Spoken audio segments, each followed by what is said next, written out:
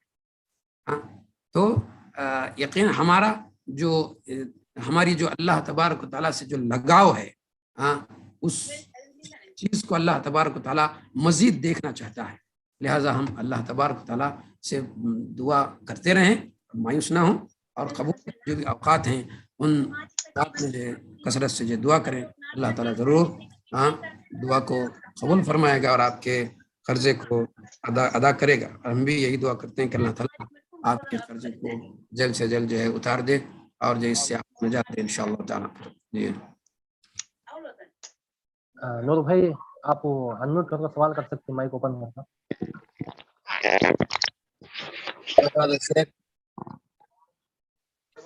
کیا حال چال شیخ، خیریت سے ہیں کیا شیخ؟ وعلیکم السلام، الحمدللہ۔ جی میرا سوال یہ ہے کہ آپ جو بولے علی رضی اللہ عنہ فاطمہ رضی اللہ عنہ سے فرمائے آپ کے باپ کے پاس جا کے یعنی بیت المال سے یہ غلام لے کے آؤ کر کے درس کی نام ہے شیخ، اسی متعلق میرا سوال ہے، اللہ کے رسول صلی اللہ علیہ وسلم کے زمانے میں خود عائشہ رضی اللہ عنہ ہو ہمارے ام المومنین ہو، کوئی بھی ہو، جو صحابہ نے کے گھوڑوں کو کھجور کے گٹلیاں لا کے اس کو بکنی بنا کے گھوڑوں کو کھلاتے تھے، خدمت کرتے تھے شوہروں کی۔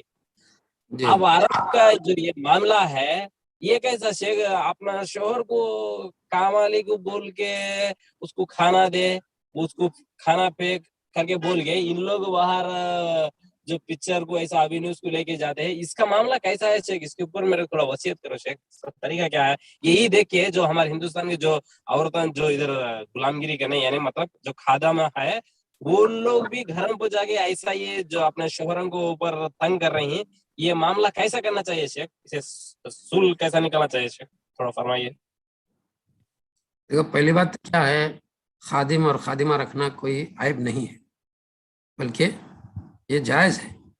احادیث میں خادموں کے حقوق بتائے گئے ہیں، ہاں ان کو خدمت کے لیے رکھ سکتے ہیں آپ، چاہے گھر کی خدمت ہو، ہاں گھر کی صفائی کی خدمت ہو، گھر میں کھانا پکانے کی خدمت ہو، ہاں یا پھر جو دوسرے جو بھی کام ہوتے ہیں ہر کام کے لیے خادم رکھ سکتے ہیں۔ خود عائشہ رضی اللہ تعالیٰ عنہ کے پاس بریرہ رضی اللہ تعالیٰ عنہ ایک خادمہ تھیں، ہاں مشہور ہے واقعہ ہے کہ کچھ ہزاروں دینار یا ہزاروں درہم عائشہ رضی اللہ تعالیٰ عنہ کے گھر میں پہنچائے گئے، تو عائشہ رضی اللہ تعالیٰ عنہ نے کہا کہ اپنی خادمہ سے کہا کہ اس کو لے جا کر کے فلاں گھر کو تھوڑا، فلاں گھر کو تھوڑا، فلاں گھر کو تھوڑا، سب میں جو تقسیم کر دو، تو وہ تقسیم کر دی۔ جب جو ہے افطار کا وقت آیا تو عائشہ رضی اللہ تعالیٰ عنہ نے اپنی خادمہ سے کہا کہ ہمیں افطار، ہمارا افطار لے کر آؤ، کیا افطار میں ہے؟ تو انہوں نے کہا کہ ہمارے پاس افطار کے لیے کچھ بھی نہیں ہے. ہاں، تو عائشہ رضی اللہ تعالیٰ نے کہا کہ اگر تم پہلے بولتی تو جو ہے کچھ چیز جو ہے ہم اپنے لیے افطار کے لیے رکھ لیتے تھے، جو کہ صدقہ کر دیے پورے. ہاں، تو اس واقعے سے صرف بتانا مقصود یہ ہے کہ خادمہ یا خادم رکھنا کوئی عیب نہیں ہے بلکہ جائز ہے. نبی اکرم صلی اللہ علیہ وسلم کے زمانے میں خود نبی اکرم صلی اللہ علیہ وسلم کے کئی خادم تھے. ہاں، خادم رکھ سکتے ہیں، ان سے خدمت لے سکتے ہیں، اس میں کوئی مسئلہ نہیں ہے. ہاں، اگر اس میں دینی مخالفتیں ہوتی ہیں، گناہ ہوتے ہیں، ہاں، تو اس میں جو ہے جو سبب کیا ہے اس کا سبب لا علمی ہے، جہالت. جب رسول صلی اللہ علیہ وسلم نے خادم کے حقوق بتائے ہیں، احادیث کے اندر موجود ہے، تو ان کو ہم جو ہے پڑھنا چاہیے، لوگوں کو بتانا چاہیے. جب یہ چیز پڑھیں گے تو پھر جو یقیناً ہم جو ہے ان چیزوں سے اس قسم کی گناہ سے یا پھر جو ہے خادموں پر ظلم کرنے سے انشاءاللہ ضرور بچیں گے. ہاں، تو صحابہ کرام کے خادم ہوتے تھے، لیکن صحابہ کرام کے خادم تھے وہ ایسے خادم تھے کہ وہ بڑے بڑے عالم بن گئے، بڑے بڑے عالم بن گئے. جیسے عبداللہ بن مسعود کے جو خادم تھے، ہاں، عبداللہ بن عباس کے خادم تھے مجاہد نام کے. ہاں، مجاہد بہت بڑے مفسر بن گئے. عبداللہ بن مسعود کے بھی جو خادم تھے، نام یاد نہیں آ رہا، وہ بھی جو ہے بہت بڑے محدث اور مفسر بن گئے. تو سبب کیا ہے؟ انہوں نے خادموں کا حق ادا کیا. بلکہ یہاں تک کہ عبداللہ بن مسعود رضی اللہ تعالیٰ عنہ کے بارے میں ان کے خادم کہتے ہیں کہ میں ان کی خدمت کرنے کے لیے جب سفر میں جاتا تو مجھے خدمت کرنے کا موقع نہیں دیتے تھے، بلکہ وہ خود میری خدمت کرتے تھے. تو مقصود یہی ہے کہ جب ہم خادموں کے حقوق اور خادموں کے بارے میں اللہ اور اس کے رسول نے جو باتیں بتائی ہیں، سلف صالحین نے خادموں سے متعلق جو اچھا سلوک کیا ہے اور اس پر جو ہے اس کے مطابق لوگوں کو ایک نمونہ پیش کیا ہے، ان چیزوں کو جب ہم معلوم کریں گے تو یقیناً خادموں پر ظلم بھی نہیں ہوگے گا انشاءاللہ. اور پھر جو ہے اللہ سے ڈریں گے ان کے بارے میں، اور پھر جو ہے خادم کو لینا بھی، اس کا استعمال کرنا، خادم کو رکھنا بھی کوئی بری چیز نہیں. جزاک اللہ خیر شیخ. اللہ بارک فیک، اللہ بارک فیک. کسی اور بھائی کا کوئی سوال ہے کہ نہیں ہے؟ بھائی ہے تو کوئی ہینڈ اٹھائے. شیخ میرا ایک سوال ہے شیخ. شیخ یعنی کہ امتی کس کو کہتے ہیں شیخ؟ یعنی کہ اللہ اور اس کے رسول پر ایمان لانے والے کو امتی کہتے ہیں شیخ؟ جو بھی محمد صلی اللہ علیہ وسلم کے بعد اس دنیا میں موجود انسان ہیں، وہ سب کے سب رسول کی محمد صلی اللہ علیہ وسلم کی امت ہیں. یعنی غیر مسلم ہو تو وہ بھی امتی ہی ہے شیخ؟ وہ بھی نبی کی امت ہے، وہ بھی نبی کی امت ہے. ان کو جو ہے امت اجابت کہا جاتا ہے، اور جو مسلمان ہیں ان کو امت اجابت کہا جاتا ہے. سمجھے؟ تو وہ سب کے سب جو ہے نبی کی امت میں شامل ہیں اور غیر مسلم. جی جزاک اللہ خیر شیخ. جی. اور ایک سوال شیخ، وہ جو آپ نے دعا بتائی تھی لا الہ الا اللہ وحدہ لا شریک لہ لہ الملک ولہ الحمد وہو علی کل شیء قدیر، الحمدللہ کر کے، یہ دعا شیخ یعنی کہ یہ فجر سے پہلے اٹھے تو پڑھنا ہے یا فجر کے اس وقت بھی پڑھنے کی ہے؟ جزاک دیکھیے اس دعا کو اس وقت یعنی سوتے وقت بھی پڑھنے کی یہ دعا ہے، رات میں کھلے تب بھی پڑھنے کی دعا ہے، اور پھر اسی طریقہ سے سو کر اٹھنے کی جو دعائیں ہیں ان کے اندر بھی یہ چیز شامل ہے. جزاک اللہ خیر شیخ. اللہ بارک فیک. نور بھائی مائک اوپن کر کے سوال کر سکتے ہیں.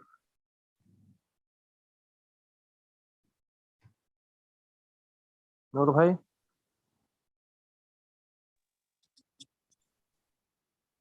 السلام علیکم. آپ بولو شیخ. ہینڈ ریس کر دو. میں تمہیں کیا سوال ہے نہیں؟ نہیں شیخ ابھی پوچھا نا شیخ سوال ماشاءاللہ بہت اچھے انداز سے سمجھا. جزاک اللہ خیر. اللہ تعالیٰ اللہ بارک فیک. لگتا کسی کوئی سوالات نہیں. الحمدللہ اللہ تعالیٰ کا بے انتہا شکر ہے کہ اللہ تعالیٰ نے آج کی اس مجلس کو کامیابی کے ساتھ ہمکنار کیا ہے. ہم اللہ تعالیٰ کے شکر کے بعد شیخ محترم کے بھی شکر گزار ہیں. اسی طرح سے زوم پر اور جو یوٹیوب پر جو ہمیں لائیو سن رہے ہیں ہم ان کے بھی شکر گزار ہیں. اللہ تعالیٰ شیخ کی ان خدمات کو قبول فرمائے اور مزید خدمات آگے لیتا رہے. آمین یا رب العالمین. انشاءاللہ ایک دو اعلانات کے ساتھ آج کی اس مجلس کو ہم ختم کریں گے. پہلا اعلان یہ ہے کہ یہ IGEC کے طرف سے ہفتے میں 3 اردو دروس چلتے ہیں اور مہینے میں 2 تیلگو دروس چلتے ہیں.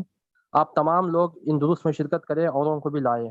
دوسرا اعلان یہ ہے کہ یہ IGEC کے نام سے ہمارا یوٹیوب چینل ہے، اس کو سبسکرائب کریں تاکہ جو بھی یہ IGEC کی طرف سے دروس چلتے ہیں ہمارے پروگرامز وہ وہاں پر اپلوڈ ہو کے رہتے ہیں. اب جب چاہے ان سے فائدہ اٹھا سکتے ہیں. انہی کچھ دعائی کلمات کے ساتھ آج کی اس مجلس کو ختم کریں گے. ربنا تقبل منا انک انت السمیع العلیم وتب علینا انک انت التواب الرحیم. سب لوگ کفارۃ المجلس کی دعا پڑھ لیں. سبحانک اللہم و بحمدک اشہد ان لا الہ الا انت استغفرک و اتوب الیک. خیر، السلام علیکم و رحمۃ اللہ وبرکاتہ. وعلیکم السلام ورحمۃ اللہ وبرکاتہ.